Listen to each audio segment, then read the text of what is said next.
2024 ஜனவரி 8ஆம் தேதி கர்நாடக மாநிலம் காவேரி போலீஸ் ஸ்டேஷனுக்கு வந்த 26 வயசான இளம்பெண் தன்னை சில கூட்டு பாலியல் வன்கொடுமை செஞ்சுட்டதா கம்ப்ளைண்ட் கொடுத்திருக்காங்க. இளம்பெண் கொடுத்த புகார் மேல நடவடிக்கை எடுக்காம அது போலீஸ்காரங்க அலட்சியப்படுத்தி இருக்காங்க. போலீஸ் ஸ்டேஷன்ல நீதி கிடைக்காததால கோர்ட் படியேறி இருக்காங்க அந்த இளம்பெண். அதுக்கப்புறம் இளம்பெண் கொடுத்த புகார் சம்பந்தமா எஃப்ஐஆர் ஃபைல் பண்ணி விசாரணை நடத்தணும்னு நீதிமன்றம் உத்தரவு போட்டுச்சு. நீதிமன்றம் வழங்கின உத்தரவால இளம்பெண் கொடுத்த புகாரை கையில் எடுத்த காவேரி போலீஸ் இளம்பெண்ணை சீரழிச்ச அந்த அரக்க கும்பலை கொத்தா தூக்கி சிறையில அடைச்சிருக்காங்க. போலீஸ்ல கம்ப்ளைண்ட் கொடுத்து புகார் எடுக்கலன்னு இளம்பெண் இந்த கேஸ்ல இருந்து பின் வாங்கி இருந்தா அந்த கொடூரங்கள் சிக்கி இருப்பாங்களா அப்படிங்கிறது கேள்விக்குறிதான். கடந்த ஜனவரி மாசம் ஹனகல் பகுதியில் இருக்கிற ஹோட்டல்ல ரூம் எடுத்து தன்னோட காதலனோட தங்கி இருக்காங்க 26 வயசான இளம்பெண். அப்போ அதே ஹோட்டல்ல இளம்பெண்ணோட ரூமுக்கு பக்கத்துல தங்கி இருந்த 7 பேர் கொண்ட கும்பல் குடி போதையில இளம்பெண் இருக்கிற ரூம் கதவை தட்டி இருக்காங்க. குடி போதையில நிதானமே இல்லாம இருந்த அந்த 7 பேர் அத்துமீறி ரூமுக்குள்ள புகுந்து இளம்பெண் கிட்ட பாலியல் அத்துமீறல ஈடுபட்டு இருக்காங்க. அது மட்டும் இல்லாம அந்த காதலனை அடிச்சு போட்டுட்டு இளம்பெண்ணை கார்ல கடத்திட்டு போன அந்த கும்பல் ஆள் நடமாட்டம் இல்லாத இடத்துல வச்சு மாறி மாறி பாலியல் வன்கொடுமை பண்ணிருக்காங்க. அடுத்து தங்களுடைய பாலியல் இச்சை தீர்ந்ததும் இளம்பெண்ணை சரமாரியா தாக்கிட்டு அங்க இருந்து எஸ்கேப் ஆகியிருக்காங்க. அதுக்கு பிறகு மயக்கத்துல கிடந்த இளம்பெண்ணை அந்த வழியா போனவங்க மீட்டு ஹாஸ்பிட்டல்ல சேர்த்திருக்காங்க. ட்ரீட்மெண்ட்ல இருந்து கண் முழிச்ச கையோட இளம்பெண் காவேரி போலீஸ் ஸ்டேஷனுக்கு போய் கம்ப்ளைண்ட் பண்ணிருக்காங்க. ஆனா ஸ்டேஷன்ல இளம்பெண் கொடுத்த புகாரை வாங்கி நடவடிக்கை எடுக்காம போலீஸ்காரங்க அலட்சியப்படுத்தி இருக்காங்க. தன்னை சீரழிச்ச கும்பல் மேல நடவடிக்கை எடுக்க சொல்லி இளம்பெண் படாத பாடுபட்டிருக்காங்க. ஆனா இளம்பெண்ணை ஒரு பொருட்டாவே மதிக்காம அலக்கழிச்ச போலீஸ் அரக்க கும்பலுக்கு சாதகமா இருந்ததா சொல்லப்படுது. அடுத்து பல போராட்டத்துக்கு அப்புறம் இளம்பெண்ணோட பாலியல் புகார் கையில் எடுத்த போலீஸ் அந்த அரக்க கும்பலை கைது பண்ணிருக்காங்க. இந்த கேஸ்ல 7 பேர் மட்டும் இல்லாம மொத்தம் 19 பேரை அரெஸ்ட் பண்ணி சிறையில தள்ளி இருக்காங்க. அதுக்கப்புறம் 19 பேரும் ஜாமீன் கேட்டு மேல்முறையீடு பண்ணி இருந்த நிலையில அதுல முக்கிய குற்றவாளிகளான 7 பேர் தவிர மத்தவங்களுக்கு ஜாமீன் வழங்கப்பட்டுச்சு. இதுக்கு நடுவுல போதிய ஆதாரம் இல்லைன்னு சொல்லி 7 பேருக்கும் காவேரி செஷன்ஸ் நீதிமன்றம் ஜாமீன் வழங்கி உத்தரவிட்டுச்சு. ஜாமீன்ல வந்த 7 பேர் எதையோ சாதிச்சிட்டு வந்த மாதிரி ரோட்ல கெத்தா போயிருக்காங்க. முன்னாடியும் பின்னாடியும் பைக்குகள் கார்கள் புடைசூட நடு ரோட்ல வச்சு பயங்கரமா அலப்பற பண்ணிருக்காங்க. பாலியல் வழக்குல அரெஸ்ட் ஆகி ஜெயிலுக்கு போயிட்டு வந்தவங்க ஏதோ தியாகிகள் மாதிரி கொண்டாடி தீர்த்திருக்காங்க. அதை பார்த்த மக்களுக்கு ரத்தம் கொதிச்சிருக்கு. இன்னும் எத்தனை பொண்ணுங்க இவங்களால சீரழிய போறாங்களோ இவங்களுக்கு ஜாமீன் கொடுத்திருக்கவே கூடாது அப்படின்னு மக்கள் எல்லாரும் கோபம் அடைஞ்சிருக்காங்க. அது மட்டும் இல்லாம அந்த வீடியோ கம்பேக்ட்ல எழுதி இருந்தது மக்களுக்கு இன்னும் சூடேத்தி இருக்கு. இதுக்கு மத்தியில அந்த வீடியோ சமூக வலைதளங்கள்ல தீயா பரவி பேசு பொருளா மாறின நிலையில ஜாமீன் கொடுத்த 7 பேரையும் போலீஸ் மறுபடியும் கொத்தா கைது பண்ணி சிறையில அடைச்சிருக்காங்க.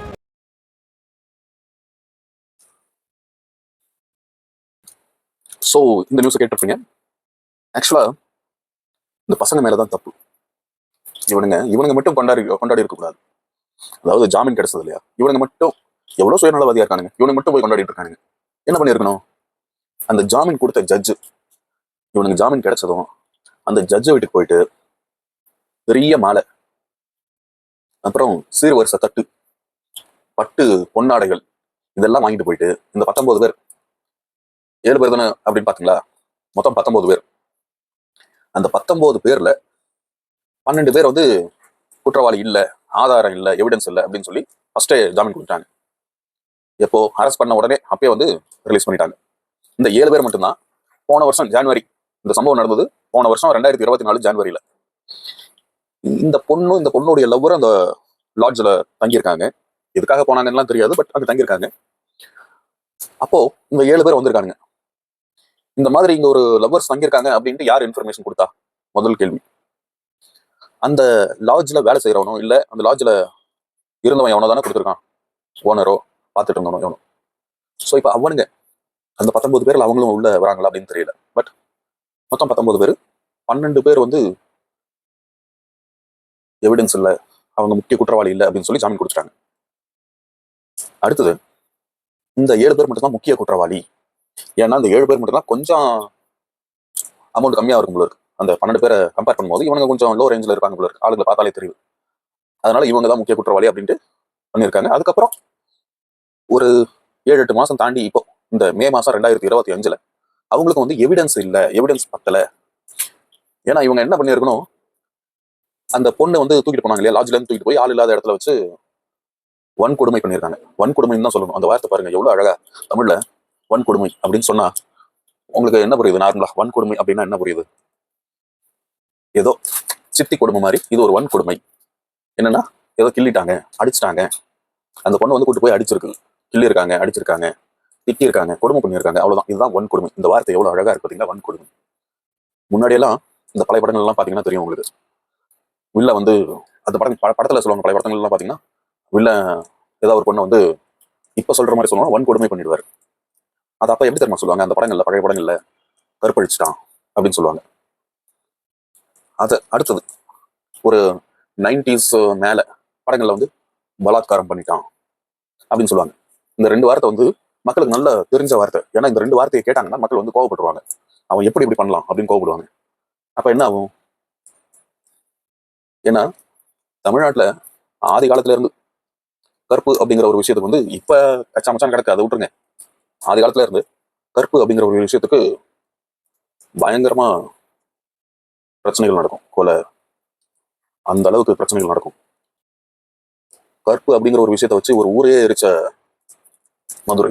இந்த இந்த மாதிரிலாம் வச்சு நிறைய சம்பவங்கள் கதைகள்லாம் இருக்கு, நடந்த விஷயங்களும் இருக்கு. கற்பு அதை வந்து ஒரு பெரிய விஷயமா பார்ப்பாங்க. அது மக்களுக்கு வந்து பயங்கரமான கோபத்தை ஏற்படுத்தும் கற்பு அப்படிங்கிற ஒரு விஷயத்த பாதிச்சதுன்னா. அதனாலதான் இப்ப யாருக்கும் புரியக்கூடாது அப்படின்றதுனால வன்கொடுமை எவ்வளவு சாஃப்டா இருக்கு பாத்தீங்களா. நான் சொல்லும் போது உங்களுக்கு யாருக்காவது தெரியுதா? பாலியல் வன்கொடுமை பண்ணிட்டாங்க அப்படின்னா அந்த பொண்ணை வந்து துப்படா பிடிச்சி இழுத்துட்டாங்க, கையை பிடிச்சி இழுத்துட்டாங்க, ஏதோ கிள்ளிட்டாங்க, அவ்வளவுதான் உங்களுக்கு அர்த்தம் ஆகும். அதனாலதான் இந்த வார்த்தை. ஏன்னா நீங்களாம் கோவப்படக்கூடாது, அமைதியா இருக்கணும். ஏன் அப்படின்னா, ஏன் நீங்க எல்லாரும் அமைதியா இருக்கணும் அப்படின்னு சொல்றேன்னா, இந்த இந்த மாதிரி பெண்களை வந்து அவங்களுடைய இஷ்டம் இல்லாம பலவந்தமா தூக்கிட்டு போய் பாலியல் வன்கொடுமை பண்றது அப்படிலாம் வந்து, இந்த வன்கொடுமைங்கிற வார்த்தை கூட அடுத்தது இனி வர காலங்களில் இருக்குமான்னு தெரியாது. ஏன்னா இது வந்து ஒரு சாதாரண நிகழ்ச்சி தான். ஒன்றும் பெரிய பேசுற அளவுக்குலாம் எந்த ஒரு இதுவும் இல்லை. எப்படி நீங்க வந்து டெய்லி காலைல தூங்கி எழுந்திரிச்சு காஃபி சாப்பிட்டு டீ சாப்பிட்டு ரெஸ்ட் ரூம் போயிட்டு ஃப்ரெஷ்அப் ஆயிட்டு வந்து ஆஃபீஸ்க்கோ ஸ்கூலுக்கோ காலேஜ்க்கோ எங்க வெளியில அவுட்டிங் கிளம்புறீங்களோ, இந்த மாதிரி நிகழ்வுல இதுவும் வந்து ஒரு இது அந்த மாதிரி நிகழ்வுகள்ல இது வந்து ஒரு நிகழ்வு, அவ்வளவுதான். ஒரு சாதாரண நிகழ்வு, தினமும் நடக்கக்கூடியதுதான். ஆஸ் யூஷுவல் ஒரு ரொட்டீன் லைஃப்ல எப்படி என்னென்ன நடக்குதோ அந்த மாதிரி இதுவும் வந்து ஒரு நீங்க ரோட்ல சாதாரணமா அப்படியே சைக்கிள் பஸ்ல நடந்து போகும்போது ஆப்போசிட்ல எவனோ ஒருத்தன் ஒரு காரு பைக் வர மாதிரி இதுவும் வந்து ஒரு நிகழ்வு தான், அவ்வளவுதான். இது வந்து ஒரு பெரிய பேசுறது பெருசா நீங்க எடுத்துக்கணும் அப்படின்னு அவசியம் இல்லை. ஏன்னா இது வந்து இந்தியாவில் சுதந்திரத்துக்கு முன்னாடி நடந்தது. அது வெள்ளைக்காரங்க ஆட்சியில அவன் எதிரி, அதனால அவன் அப்படி பண்ணான். சுதந்திரத்துக்கு அப்புறம் இப்ப நடக்கிறது அப்படிங்கிறது வந்து காலங்காலமா நடந்துதான் இருக்கு. சுதந்திரத்துக்கு அப்புறம் ஏன்னா ஒரு புள்ளி விவரம் என்ன சொல்றதுன்னா, ஒவ்வொரு 15 நிமிஷத்துக்கு ஒரு தடவை ஒரு பொண்ணு ஏதாவது ஒரு மூலையில இந்தியாவில் மட்டும் வன்கொடுமை செய்யப்படுறா அப்படின்னா இது வந்து ஒரு சாதாரண நிகழ்வு தான். அன்றாட வாழ்க்கையில இது வந்து அப்படி பக்கத்துல நடக்கும், அப்படியே கண்டுக்காம போயிட்டே இருக்க வேண்டியதான் நம்ம வேலையை பார்த்து. ஏன் இது நாளைக்கு அந்த ஜட்ஜ் வீட்டில் கூட நடக்கலாம், வாய்ப்பு இருக்கு. ஏன்னா இது வந்து ஒரு சாதாரண நிகழ்வு. அவர் ஜட்ஜ் என்ன கேட்கிறாருன்னா, அவர் கேட்கறது நியாயம் தானே. இவனுங்க என்ன பண்ணிருக்கணும், அவரை எல்லாம் கூட்டு போய் கொண்டாடி இருக்கணும். அந்த ஜட்ஜ் ஜாமீன் கொடுத்தாரு இல்லையா, ஜட்ஜ் அவரை கூட்டிட்டு போய் ஜாமீன் கிடைச்சதும் அவரை கூட்டிட்டு வந்து நடு ரோட்ல கேக்கு வச்சு கேக்கு வெட்டி அவருக்கு பெரிய மாலை போட்டு மரியாதை செஞ்சு பட்டு துணியால சால்வைகள் போட்டு அவரை என்ன வேற என்ன பாட்டில்கள் கொடுத்து அவரை வச்சு இல்ல, அவரு தானே விழா நாயகன். இவனுங்க ஒரு 19 பேர் போய் ஒரு பொண்ணை தூக்கிட்டு போய் இதுக்கு ஜாமீன் கொடுத்த அவரு தானே இந்த ஆட்டத்தோடைய நாயகனே அவர் தானே. இன்னும் கூட அதிகமா பண்ணியிருக்கலாம். இவரு இந்த கேக்கு வெட்டி கொண்டாடுறது அதை எல்லாத்தையும் விட இவனுங்க என்ன பண்ணிருக்கலாம்னா, இவங்க இந்த 19 பேர் இருக்காங்க இல்லையா, இவங்களுடைய வீட்டுல அவங்க அக்கா தங்கச்சி பொண்டாட்டி அவங்க அம்மா யாரையாவது வந்து டெய்லி ஒரு ஆளா இவருக்கு இந்த ஜட்ஜுக்கு பணிவிட செய்யறதுக்கு அனுப்பிச்சிருக்கலாம். அப்படிலாம் பண்ணியிருந்தா அது ஒரு மரியாதை அந்த ஜட்ஜுக்கு. அதை விட்டுட்டு இவனுங்க மட்டும் போய் கொண்டாடிடுறாங்க பாத்தீங்களா. என்னடா ஏன்டா அப்படி பண்றீங்க, சுயநலவாதிகளா உங்களை எனக்கு பார்த்துட்டு கோவம் வருது. நீங்க ஒழுங்கா அந்த ஜட்ஜுக்கு அவ்வளவு மரியாதை கொடுத்து நீங்க அவரை வச்சு கொண்டாடி இருக்கணும். அதான் சொன்னல, இது வந்து ஒரு சாதாரண நிகழ்வு, டெய்லி நடக்கக்கூடியதுதான். இப்போ ஒரு 2-3 நாளைக்கு முன்னாடி பாத்தீங்கன்னா மத்திய பிரதேஷ்ல ஒரு பழங்குடியின பெண் அந்த பொம்பளையை தூக்கிட்டு போய் 2 பேர் பாலியல் வன்புணர்வு செஞ்சு, வன்புணர்வு கூட சொல்லக்கூடாது, வன்கொடுமை செஞ்சு அந்த பொண்ணுடைய இன்டெஸ்டைன் குடல் இருக்குல்ல, குடல், அந்த பெண்ணுடைய அந்த இடத்துல ரத்தப்போக்கு, அந்த பொண்ணுடைய அந்த இடத்துல அந்த குடலை உருவி எடுத்திருக்காங்க 2 பேர். இது என்ன பிரமாதம், இதை விட ஸ்பெஷல் ஐட்டம்லாம் இருக்கு. உங்களுக்கு தெரியுமா? அரியலூர் நந்தினின்னு போட்டு சர்ச் பண்ணி பாருங்க நெட்ல. அந்த பொண்ணு ஒருத்தவனை நம்பி காதலிச்சு அவன் மூலயமா கர்ப்பமாகி அந்த பொண்ணை இவனுங்க தூக்கிட்டு போய் இவனுடைய கூட்டாளிங்க எல்லாம் அந்த பொண்ணுடைய பிறப்பொறுப்பை பிளேடால சேவிங் பண்றோம்ல பிளேடு, அதால அப்படியே அறுத்து கையை உள்ள விட்டு அந்த கரு இருக்குல்ல அதை பிச்சு எரிஞ்சு இந்த பொண்ணை கிணத்துல தள்ளி கொலை பண்ணியிருக்காங்க. கொலைன்னு கூட சொல்லக்கூடாது, தப்பு. இந்த பொண்ணை வந்து எப்படி சொல்றது, அதுக்கும் ஒரு வார்த்தை இருக்குமே, நியூஸ் எல்லாம் வாசிப்பாங்களே. இதெல்லாம் வந்து ஒரு சாதாரண வாழ்க்கை தான், அன்றாட நடக்கக்கூடிய ஒண்ணு. ஏன் இப்போ இந்த ஆர்ஜி கொல்கட்டா ஒரு 34 வயசு பொண்ணு, 31 வயசு 34 வயசா முக்கியம், அந்த பொண்ணா செத்து போச்சு. அதுக்கு அவன் என்ன பண்ணுவான் பாவம், சஞ்சய் ராயா அவன் பேரு. எப்படி அந்த பொண்ணா செத்து போச்சு? இவன் பாலியல் வன்கொடுமை தான் பண்ணியிருக்கான். எப்படி பண்ணியிருக்கான் அப்படின்னா, கால் இருக்குல்ல, காலை வந்து இப்படி காலை அப்படி 180 டிகிரி உடைச்சு, பாலியல் வன்கொடுமை பண்ணிட்டு காலை அப்படி உடைச்சு, கை காலெல்லாம் உடைச்சு, கையெல்லாம் உடைச்சு, கண்ணாடி போட்டிருந்தது அந்த பொண்ணு. கண்ணுல அந்த கண்ணாடி எல்லாம் உடைச்சு, கண்ணுல இருந்து அப்படியே ரத்தம், கண்ணெல்லாம் அப்படியே ரத்தம், வாயில இருந்து ரத்தம், அந்த இடத்துல இருந்து ரத்தம். இவன் சும்மா தான் அடிச்சிருக்கான், அந்த பொண்ணா செத்து போச்சு. பாவம், அது அந்த பொண்ணு மேலதானே தப்பு. இவன் சும்மா தான் அடிச்சிருக்கான், அந்த பொண்ணா செத்து போச்சு. ஏன்னா இதெல்லாம் கோர்ட்டை என்ன சொல்லியிருக்காங்க, பெரிய படிச்சவங்க கோர்ட் நீதிமான்கள் நீதிபதிகள் அவங்க என்ன சொல்லியிருக்காங்கன்னா, இது ஒன்றும் ஒரு ரேரான வழக்கெல்லாம் இல்லை, இது ஒரு சாதாரண வழக்கு தான் அப்படின்னு சொல்லியிருக்காங்க. ஆமா, ஒரு நாள் 24 மணி நேரத்துல 15 நிமிஷத்துக்கு ஒரு பொண்ணு பாலியல் வன்கொடுமைக்கு ஆளாக்கப்படுறா அப்படின்னா, 1/4 மணி நேரத்துக்கு ஒரு டைம் அப்படின்னா என்ன அர்த்தம்? 1 மணி நேரத்துல 4 பொண்ணு. அப்ப 24 × 4 போட்டுக்குங்க. 24 4 16 1 8. ஒரு நாளைக்கு 96 பெண்கள் பலவந்தமா, அதுல இந்த குழந்தைங்களும் அடக்கம், 1 வயசு 2 வயசுல இருந்து 100 வயசு 120 வயசு வரைக்கும் இருக்கிற பொம்பளைங்களை பாலியல் வன்கொடுமை ஒரு நாளைக்கு 96 பேர் பண்ணிட்டு இருக்காங்க. இந்த கணக்கு எப்பன்னா 2020 டைம்ல வந்த கணக்கு. இது ஒரு சென்சஸ், அதுக்கு முன்னாடி வந்த சென்சஸ். இப்ப 2025 இல்ல, இந்த 15 நிமிஷத்துக்கு ஒரு டைம் இந்த இது பல வருஷம் ஆச்சுன்னு நினைக்கிறேன். அது எப்ப இந்த சென்சஸ் எப்ப வந்ததுன்னு எக்ஸாக்டா தெரியல. பட் இப்ப அது 200 300 தெரியல. சென்சஸ் எடுத்தாதான் தெரியும்.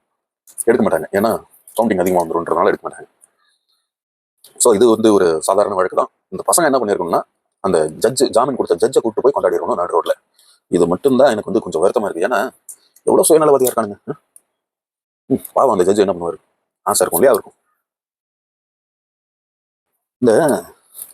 இந்த சட்டம் என்னதான் கேட்குது அப்படின்னா, எவிடன்ஸ், ப்ராப்பரா எவிடன்ஸ் இருக்கும். என்ன பண்ணணும்னா, இந்த பெண்கள் அவங்களாம் என்ன பண்ணணும்னா, உங்களுக்கு இந்த வன்கொடுமைகள் அங்கங்க தினமும் அங்கங்க நடந்துதான் இருக்கும், இந்தியா ஃபுல்லா நடந்துதான் இருக்கும். ஸோ உங்களுக்கு இந்த வன்கொடுமை நீங்க கோர்ட்டுக்கு போறீங்க அப்படின்னா உங்களுக்கு எவிடன்ஸ் வேணும். நீங்க என்ன பண்ணணும், ட்ரெஸ் இருக்கு இல்லையா, ட்ரெஸ், அந்த ட்ரெஸ்ல சாதாரண ட்ரெஸ் போடுறது விட்டுட்டு அந்த ட்ரெஸ்ல எல்லா இடத்துலயும் கேமரா, சின்ன சின்ன கேமரா வச்சுக்கணும், எல்லா ஆங்கிள்லையும். அப்பதான் அது எவிடன்ஸ்னு எடுக்கும். அப்படி இல்லைன்னா யாரா இப்பதான் அப்பங்காரங்க கூட போனாலும் சரி, காதலன் கூட போனாலும் சரி, ஆம்பளைங்க கூட்டம் எவ்வளவு இருந்தாலுமே பொம்பளை தூக்கி போறான் அண்ட் செயின் பறிச்சுட்டு போறான். இந்த மாதிரிலாம் நடக்குது. இதெல்லாம் சாதாரணமா நடந்துதான் இருக்கு. இதுல நல்லா கவனிச்சுங்களா, கடைசியில யாரு திட்டு வாங்கிட்டு இருக்காங்க? போலீஸ்காரங்க தான். எந்த ஒரு குற்றத்துக்கும் கடைசியா மக்கள் வாயில விழுறது போலீஸ்காரங்க தான். ஆனா மக்களுக்கு தெரிய மாட்டேங்குது. இப்ப இந்த பொண்ணு பெங்களூர்ல, இந்த பொண்ணு போய் போலீஸ் ஸ்டேஷன்ல கம்ப்ளைண்ட் கொடுத்துருக்கு. கம்ப்ளைண்ட் எடுக்கவே இல்லை. ஏன்னா அவங்களுக்கு தெரியும் குற்றவாளிகள் யாரும் ஜாமீன் வாங்கிடுவான், கேஸ் போட்டு கோர்ட்டுக்கு போனோம்னு ஜாமீன் வாங்கிடுவான். தப்பு, ஜாமீன் வாங்கிடுவான்னு சொல்லக்கூடாது, ஜாமீன் கொடுத்துருவாங்க. என்னதான் போலீஸ்காரங்க காடு மேடு ஊரு நிலம் தண்ணி அப்படி இப்படி முள்ளு புதரு சாக்கடை இது எல்லாத்தையும் கடந்து போய் ஒரு குற்றவாளியை பிடிக்கிறாங்கன்னு வச்சுக்கோங்க.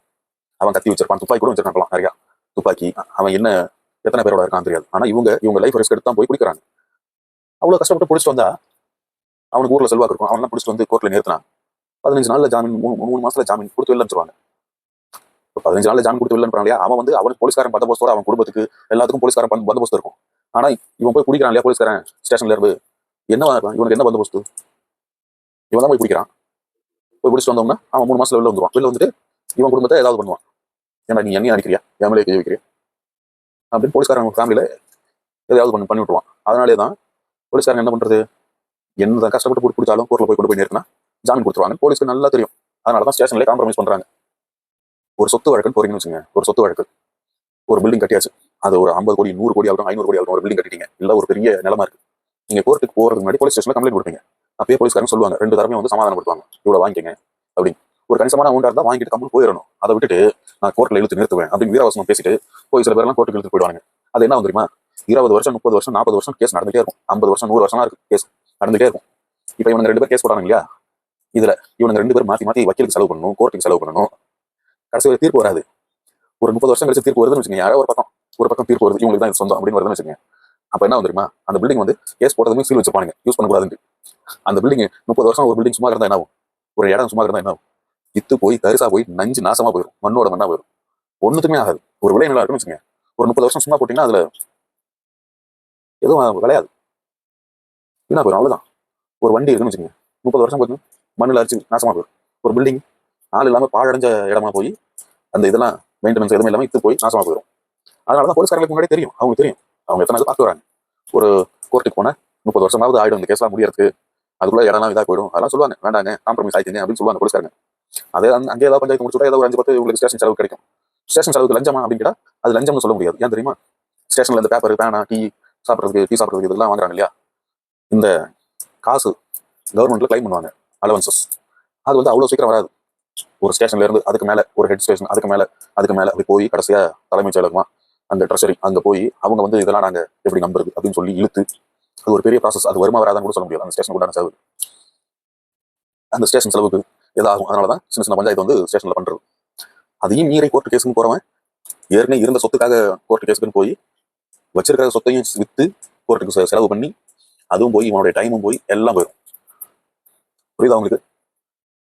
அதனால இதெல்லாம் நடக்கிறது தான். இந்த பாலியல் வன்கொடுமை இதெல்லாம் வந்து ஒரு சாதாரண விஷயம் தான். ரொம்ப பேசுற அளவுக்குலாம் எதுவும் இல்லை. அப்புறம் அந்த 7 பேர் வந்து ஜட்ஜை ஏதாவது கவனிக்கல, ரோட்டுக்கு கூட்டுவாங்க, ஜாமீன் கொடுத்தீங்க, எப்படி ஜாமீன் கொடுத்தீங்க அப்படின்னு செலிப்ரேட் பண்ணுங்க. அவரெல்லாம் வந்து சும்மா இருக்கக்கூடாது. அவரெல்லாம் கூட்டு வந்து செலிப்ரேட் பண்ணணும். அவங்க பொண்டாட்டி, பொண்ணு, பேத்தி யாராவது இருந்தால் அவங்க கூட செலிப்ரேட் பண்ணுங்க. அவங்க பொண்டாட்டி, பொண்ணு, பேத்தி எல்லாம் இருந்ததுன்னா தனியாக யாரும் இல்லாத இடத்துல போய் செலிப்ரேட் பண்ணுங்க. இவரை வந்து பப்ளிக்ல செலிப்ரேட் பண்ணுங்க. ஏன்னா இவர் ஒரு பப்ளிக் ப்ராப்பர்ட்டி, ஒரு பப்ளிக்கான ஒரு ஆளு. அதனால இவரை வந்து பப்ளிக்ல செலிப்ரேட் பண்ணுவோம். அவங்க பொண்டாட்டிக்குள்ள பொண்ணு, பேத்தி இவங்கெல்லாம் கூட்டு போய் தனியான இடத்துல செலிப்ரேட் பண்ணுங்க. வேற என்ன? ஜாமீன் கொடுத்தாரு இல்லையா, கடமை செஞ்சுதான் ஆகணும். இன்னும் நிறைய விஷயம் இருக்கு, டெய்லி பேசுவோம். இது மட்டுமா? கர்நாடகாவில் பெங்களூர் பக்கமே ஒரு மேக்ஸ் ப்ரொஃபஸர் ஒரு 17 வயசு பொண்ணு பாலியல் வன்கொடுமை பண்ணியிருக்காரு. ஒரு 10 வயசு பொண்ணு மத்திய பிரதேசம் ஆமா சமையல் மாஸ்டர் எவனோ பாலியல் வன்முறை பண்ணி கொண்டுட்டான். 2 ஜெயில் வேலை செய்யறவங்க வாடுங்க அசாம்ல ஒரு மனநல பாதிக்கப்பட்ட பெண் வந்து வெளில சுத்திட்டு இருப்பான். அந்த பொண்ணை தூக்கிட்டு போய் 2 பேர் கூட்டு பாலியல் வன்கொடுமை பண்ணியிருக்காங்க. 6 வயசு பொண்ணு. இதெல்லாம் கேள்விப்படல, நீங்க எல்லாரும் கேள்விப்பட்டிருக்கீங்க. இதெல்லாம் சாதாரண விஷயமா போச்சு, இப்பலாம் தினமும் நடக்கிறதானே. ஆனா மத்தவங்களுக்கு இந்த 19 பேர் எவ்வளவு தேவலாம் தான் சொல்லலாம். ஏன் தெரியுமா? மத்தவனுங்க என்ன பண்ணாங்க தெரியுமா? மத்த சில பேர்லாம் பாலியல் வன்கொடுமை பண்ணிட்டு கொலை பண்ணிடுவாங்க. அதுவும் கொடூரமா. சிவகங்கை பக்கத்துல ஒரு, அது கூட நான் முன்னாடி தான் வீடியோ போட்டு 13 வயசு பொண்ணு. அந்த பொண்ணை பாலியல் வன்கொடுமை பண்ணிட்டு அவன் அந்த பொண்ணை கையை காலை உடைச்சு தண்ணியில தள்ளி விட்டு, அதாவது கிணத்துல தள்ளி விட்டு, அந்த பொண்ணு மேல எந்திரிச்சு வர ட்ரை பண்ணிருக்கு. ஒரு கல்லை எடுத்து அந்த பொண்ணு மண்டையிலே போட்டு அந்த பொண்ணை அந்த தண்ணியிலே கொலை பண்ணிட்டான். அவன் மேல ஏற்கனவே அவங்க சித்தியை கொலை பண்ண வழக்கு இருக்கான். அதுக்கு முன்னாடியே ஒரு சின்ன பொண்ணை பாலியல் வன்முறை பண்ண வழக்கு இருக்கான். ஜாமீன்ல வெளில வந்திருக்கான். இதுல வேளாங்கண்ணி பக்கத்துல ஒரு கிராமத்துல 13 வயசு பொண்ணு. அந்த பொண்ணை யாருன்னே தெரியல பாலியல் வன்முறை பண்ணி அவங்க வீட்டு மொட்டை மாடியில அந்த பொண்ணு கையை காலை கட்டி உயிரோட அப்படியே எரிச்சு கொண்டிருக்காங்க. அந்த கேஸை அந்த ஊரு பொம்பளை இன்ஸ்பெக்டர் யாரோ போலீஸ்காரங்க டீல் பண்ணது மர்ம கொலை அப்படின்னு சொல்லி முடிச்சுட்டு அதை விசாரிக்கவே இல்லையா. யாரு என்ன அப்படின்னு அக்கம் பக்கத்துல எல்லாம் விசாரிப்பாங்கல்ல, அப்படி கூட விசாரிக்கலையா, விசாரணைக்கே வரலையா. அந்த கேஸ் அப்படியே முடியிருக்காங்க. அது அப்புறம் அந்த பொண்ணு, அந்த லேடி போலீஸை வந்து சஸ்பெண்ட் பண்ணி ஏதோ என்கொயரி பண்ணிட்டு இருக்காங்க. அதுக்கப்புறம் நியூஸ் எதுவும் வரல. ஏன்னா இது வந்து ஒரு சாதாரண வழக்கு, தினமும் நடக்கிற ஒண்ணு. நீங்க டெய்லி இப்படி போயிட்டு வர மாதிரி இதுவும் வந்து அப்படி நடக்கிறது தான். Who knows? So the conclusion, எல்லா ஜட்ஜுமே சொல்றேன், ஜாமீன் கொடுக்குறீங்களா, புக்ல இதுதான் இருக்கு, எவிடன்ஸ் இல்லை அப்படின்னு சொல்லி ஜாமீன்லாம் கொடுக்குறீங்களா, நீங்க ஜாமீன் கொடுத்த அவனுங்களே உங்க பொண்ணையும் தூக்கிட்டு போறதுக்கு வாய்ப்பு இருக்கு. உன் பொண்டாட்டியோ, உன் அம்மாவோ, உன் பொண்ணோ.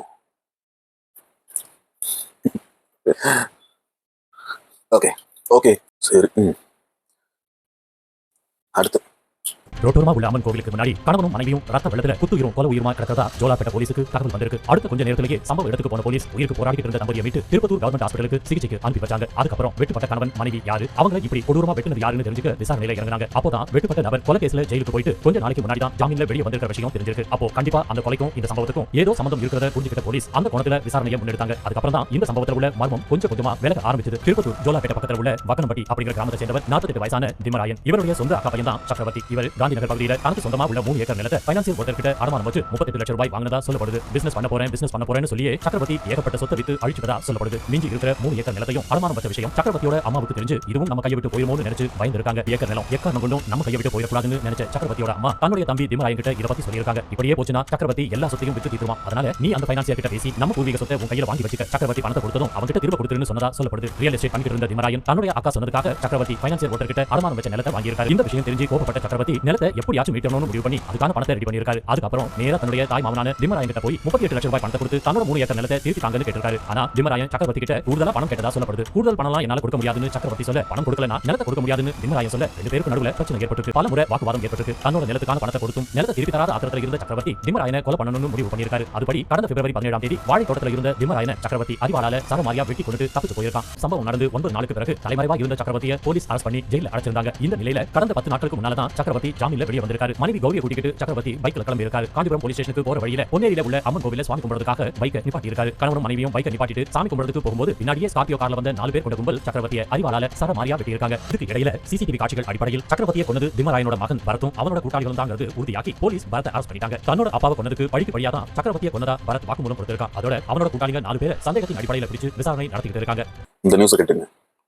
இது பாத்தீங்களா, அதாவது அந்த சொந்தக்காரங்க கூட்டக்குள்ளதான் இந்த பையன் சக்கரவர்த்திங்கிறவன் அவங்க மாமங்காரன் சொத்து வந்து இடத்த தரல, காசு கொடுத்தும் இடத்த தரல அப்படின்றதுனால பிப்ரவரி மாதம், எப்போ ஒரு 2 மாசம் முன்னாடி, பிப்ரவரி 2025 அப்போ அந்த ஆளை வெட்டி கொலை பண்ணிட்டான்.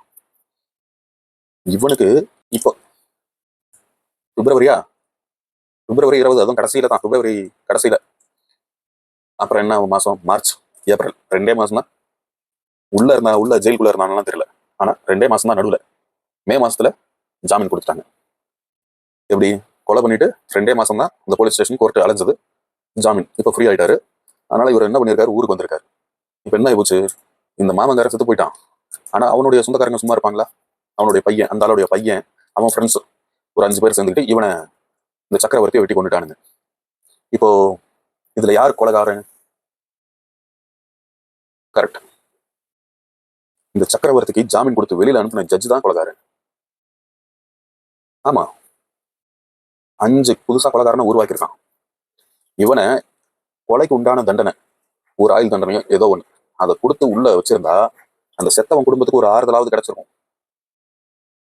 அதை விட்டுட்டு இவனுக்கு ஜாமீன் கொடுத்ததுனால இப்ப அவன், அந்த ஆளுடைய பையன், அவனுக்கு கோவம் வருமா வராதா? ஏண்டா இவன் கொலை பண்ணுவான், ஆனா ஜாமீன்ல வெளில வருவானா? இப்ப அவன் மேல என்ன தப்புனா, அந்த இறந்த ஆளுடைய பையன் மேல என்ன தப்புனா, அவன் என்ன பண்ணிருக்கணும், சக்கரவர்த்தி இவன் கொலை பண்ணிட்டான், ஏண்டா இவன் வந்து சட்டம் கடமையை செய்யணுமா இல்லையா? ஏண்டா ஒரு கொலை பண்ணியிருக்கான், அதுவும் எங்க அப்பா கொலை பண்ணியிருக்கான், இவனுக்கு எப்படா நீ வந்து, நான் கஷ்டப்பட்டு நாங்க கேஸ் கொடுத்து ஃபீஸ் கட்டி, வக்கீலுக்கெல்லாம் ஃபீஸ் கட்டி வாதாடி இவனுக்கு தண்டனை ஏதாவது வாங்கி கொடுத்தா நீ எப்படி ஜாமீன் கொடுத்து வெளில அனுப்புன அப்படின்னு சொல்லி அவனெல்லாம் விட்டு இருக்கணும்.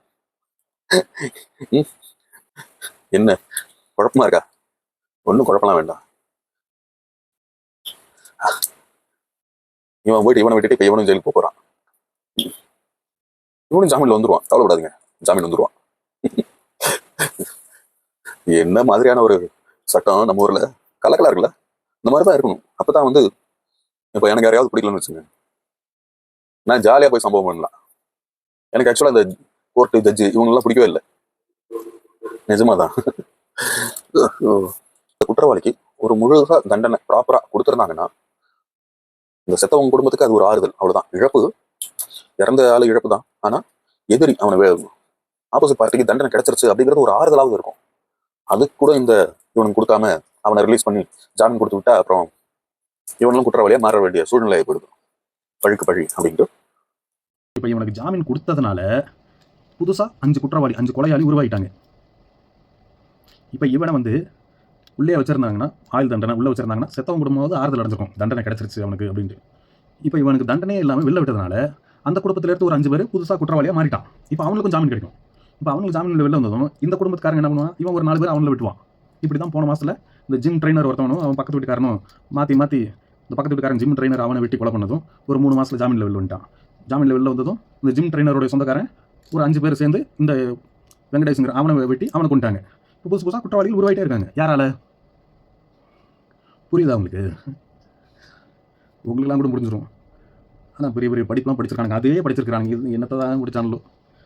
ஸோ இப்படி தான் இந்த மதுரை சைடில் காலங்காலமாக நடக்குது. ஒரு 30-35 வருஷமாக நடக்குது. வெள்ளக்காளியாக ஏதோ ஒருத்தர் அந்த குரூப், அவங்க அந்த ஃபேமிலின்னு நினைக்கிறேன். எனக்கு அவங்க ஃபுல் டீட்டெயில் தெரியல. பட் ஜென்ரலாக 30 வருஷத்துக்கு மேலே மாறி மாறி அந்த ஃபேமிலிக்குள்ளே அவனை விட்டுறது, அவன் இவனை விட்டுறது. இதுக்கு சரியான முழு தண்டனை கிடச்சிருந்தா ஜெயிலுக்கு போய் அவனும் திரும்பி வெளில வந்து அவனும் ஒரு நல்ல வாழ்க்கை வாழ்ந்திருப்பான்.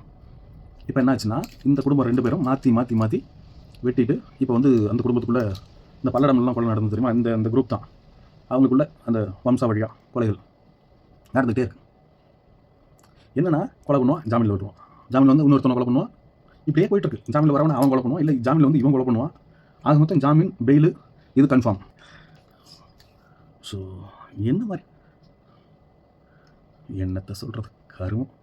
இவனுக்கெல்லாம் புத்தி இருக்கா இல்லையா?